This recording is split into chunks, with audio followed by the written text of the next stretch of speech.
Praise the Lord. நானும் உங்கள் ஆகாய். ஒரு தீர்க்கதரிசியுடைய அடையாளத்தை நான் தொடர்ந்து பேசிக் கொண்டிருக்கிறேன்.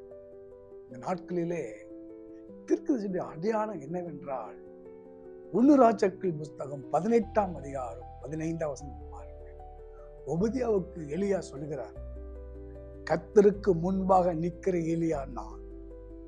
போய் சொல்லு, ஆகாப்புக்கு போய் சொல்லு, நாளை தினம் அவனை சந்திப்பேன்.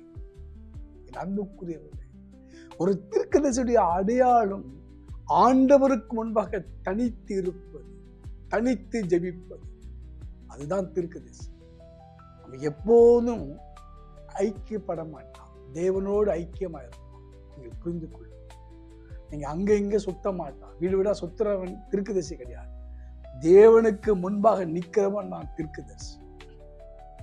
அது மாத்திரமல்ல, பின்மாற்றத்துக்கு போன மக்களை எச்சரித்தார். பாகாலி தெய்வமானால் பாகாலி தேடி, கர்த்தரை தெய்வமானால் கர்த்தரை.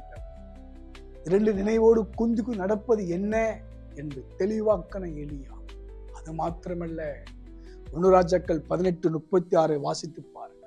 கர்த்தாவே, மந்திரவாதிக்கு சவால் விடுகிற எலியா.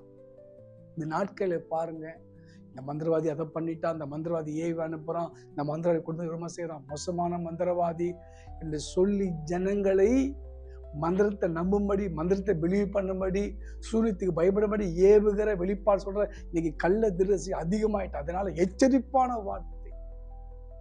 எலியா எந்த தீர்க்கதரிசினாலே ஜனங்கள் சீர்கெட்டு போனாங்களோ அந்த தீர்க்கதரிசிக்கு முன்பாக நின்று அவளை செய்ய சொன்ன காரியத்தை அவளை செய்ய முடியாமல் தவிக்கிறார்கள்.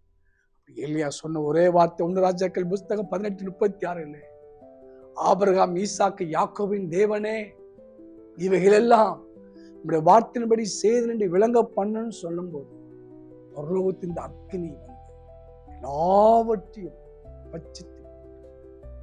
என் அன்புக்குரிய கர்த்தருடைய பிள்ளைகளை கவனமாக இருங்க. தன் தீர்க்கதரிசி என்பவன் சுயமா எதை செய்ய மாட்டான்.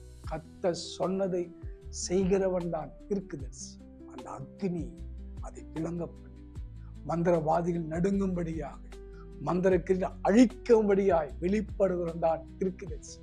மந்திரவாதியை மேன்மைப்படுத்தினால மந்திரவாதி கிண்டல்களை பண்ணி அந்த மந்திரத்தின் சக்தி அழித்தவன் தான் எலியா. அவன் தான் தீர்க்கதரிசி. ஒரு தீர்க்கதரிசி உங்களை பயமுறுத்தி திகில்படுத்தி அவன் பெரிய மந்திரவாதி அப்படி சொல்றானா, அவன் பேயின் தீர்க்கதரிசி. எச்சரிக்கிறேன், கவனமாயிருங்கள். God bless you.